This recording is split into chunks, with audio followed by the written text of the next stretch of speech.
अस्सलाम वालेकुम dear students. मुझे उम्मीद है आप सभी अपने घरों में ठीक होंगे। बेटा कल हमने पढ़ा था, कल जो हमारा टॉपिक हमने शुरू किया था वो था गेटिंग नोट द प्लांट्स। हमने प्लांट्स के बारे में पढ़ा, ट्रीज के बारे में पढ़ा, हर्ब्स के बारे में पढ़ा और शर्ब्स के बारे में पढ़ा और पार्ट्स ऑफ फ्लावर के भी पढ़े हमने। तो अब हम इसे आगे कंटिन्यू करेंगे। तो आज हम देखेंगे लीफ। What is leaf?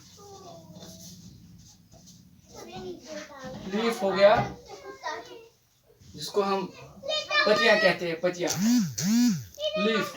तो अब हम उससे आगे कंटिन्यू करेंगे। पहले मैं लीफ का स्ट्रक्चर बनाऊंगा।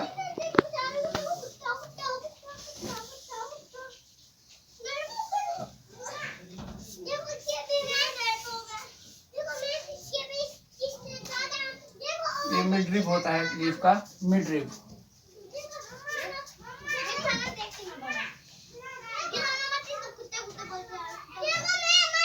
पेटोइल होता है,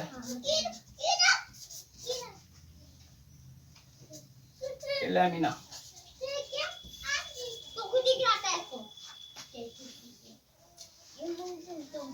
Look at the leaves of plants around you and draw them in your notebook. जो भी आपके इर्द गिर्द पेड़ है उनके आप पत्ते देखो और वो पत्ते ड्रा करो तो और उनका स्ट्रक्चर देखो। Are all the leaves the same in the size? क्या सभी जो लीफ है, जो ये पत्ते हैं, क्या इनका शेप और साइज एक जैसा है? अगर है तो इनको ड्रा करो अलग अलग। जो जिनका शेप और साइज एक जैसा है तो उनको एक तरफ रखो ड्रा करके, और जिनका उनसे शेप छोटी है या साइज छोटा है तो उनको अलग ड्रा करके रखो। एंड द कलर, और उनको कलरिंग कीजिए, उनको कलर दो। किसी को रेड कलर दो, किसी को व्हाइट कलर करो, किसी को ग्रीन, तो एंड सो ऑन वगैरह वगैरह।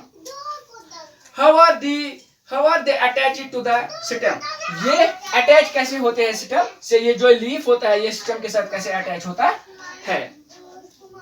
The part of the leaf by which to the stem is called petiole. जिस पार्ट से लीफ कनेक्टेड होता है या अटैच होता है तो उसको हम पेटोइल कहते हैं। पेटोइल जैसे आप देख रहे हो उसको हम पेटोइल कहते हैं।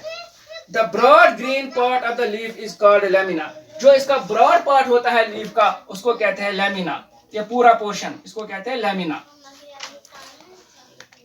Can you identify these parts of the leaf in the plants around you? क्या आप इन सारे पार्ट्स को आइडेंटिफाई कर सकते हो? अगर आपके पास किसी भी पेड़ का पता है, पॉपुलर ट्री का है, वॉलनट ट्री का है, या चिनार ट्री का है, या एप्पल ट्री का है, या एप्रिकॉट ट्री का है, या पियर ट्री का है, तो आपको इनका क्या आप रिकॉग्नाइज कर सकते हैं कौन सा लीफ किस पेड़ से वाबस्ता है?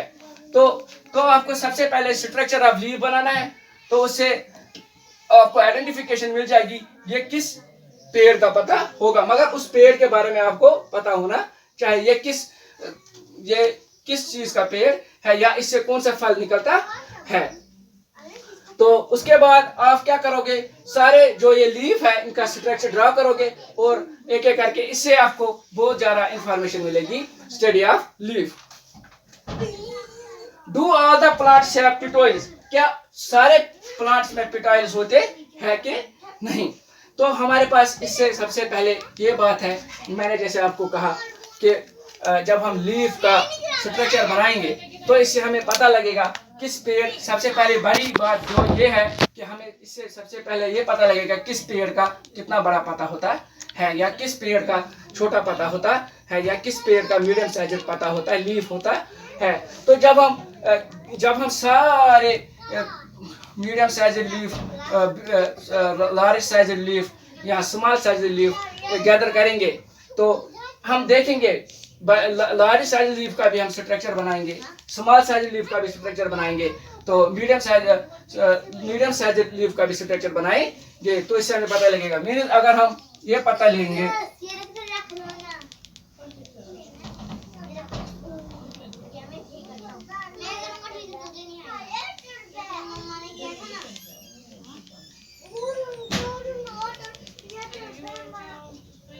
तो अब हम स्टोमेटा की बात करते हैं। Natu is talk about a stomata.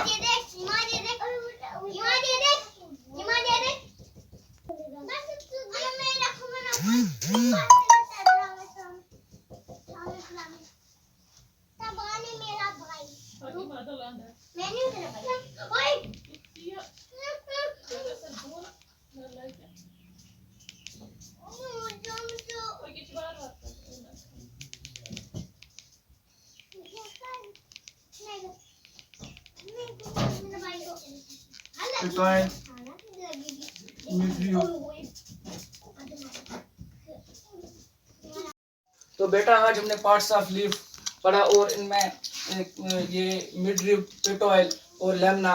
Lemna इसको कहते हैं, मिडरिब जो बीच वाला पार्ट है उसको कहते हैं, और जो टिप है उसको पेटोइल कहते हैं। अब हम इसके बाद हम रूट पढ़ेंगे। रूट मैं आपको बता दूं किस स्ट्रक्चर ऐसे रूट।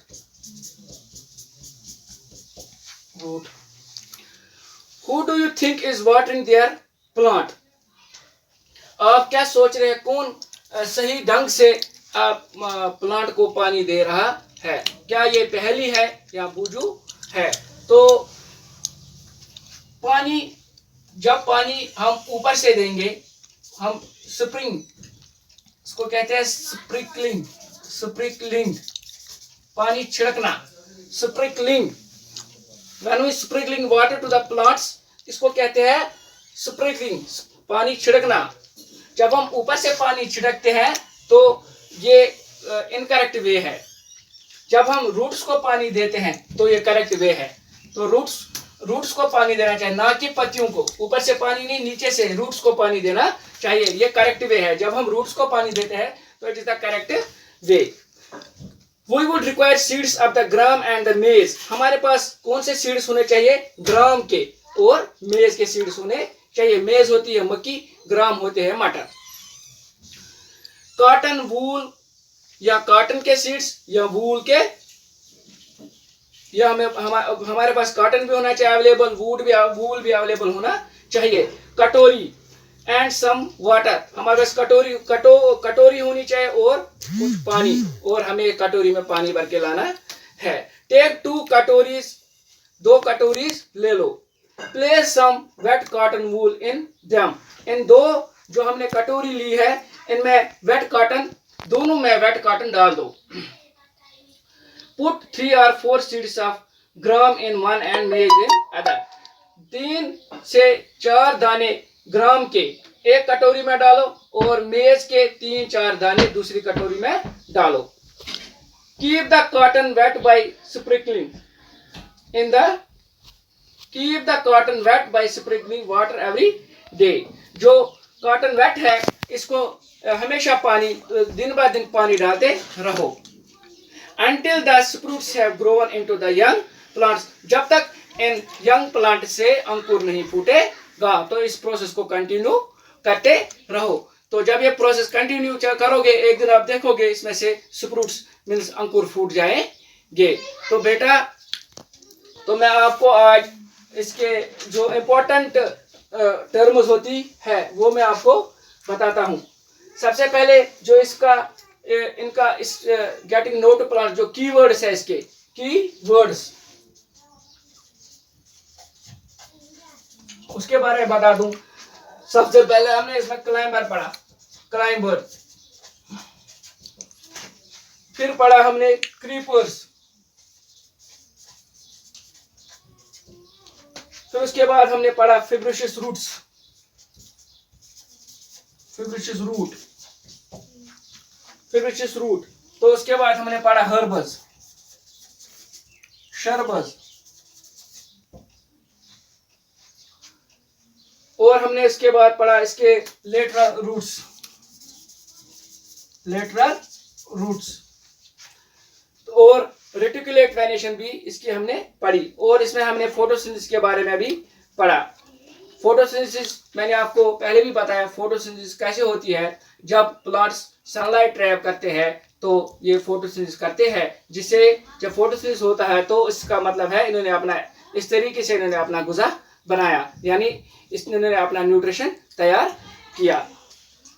फिर हमने इसके सेपल्स के बारे में पढ़ा, पेटल्स के बारे में पढ़ा और ओरी के बारे में पढ़ा और ट्रांसपैरेशन के बारे में भी पढ़ा। ट्रांसपैरेशन होती है the removal of excess water from the surface of leaves. जब पत्तों से पानी बहुत निकलता है तो ये एटमॉस्फेयर में जाता है तो उसको हम ट्रांसपैरेशन कहते हैं। तो ट्रीज के बारे में भी पढ़ा, पेड़ों के बारे में भी पढ़ा, प्लांट्स के बारे में भी पढ़ा। तो बेटा अब इस चैप्टर में आप कीवर्ड्स देखना, तो और इस चैप्टर को पढ़ने की कोशिश करना और समझने की कोशिश करना ताकि आपके ये आगे काम आ जाए। आज मैंने जितना भी पढ़ाया मुझे उम्मीद है ये टॉपिक आपको समझ आया होगा। तो आप घर में सभी इस टॉपिक को देखेंगे, गेटिंग नोट द प्लांट्स। तो जब आप इसको फिर से पढ़ोगे तो आपको आपके माइंड में ये इसका रिकैप्चुलेट हो जाएगा, तो आपको ये पूरा समझ आएगा। मगर जब आप इसको बार बार रीडिंग, 1-2 बार रीडिंग या 3 बार रीडिंग करोगे तो मुझे उम्मीद है बेटा आज का टॉपिक आपको समझ आया होगा। आप घर में रहिए, अल्लाह आपको खुश रखे, सुरक्षित रहिए। जब कुछ खाने से पहले अपने हाथ साबुन से धो लीजिए। तो बाकी अल्लाह आपको खुश रखे। अल्लाह हाफिज।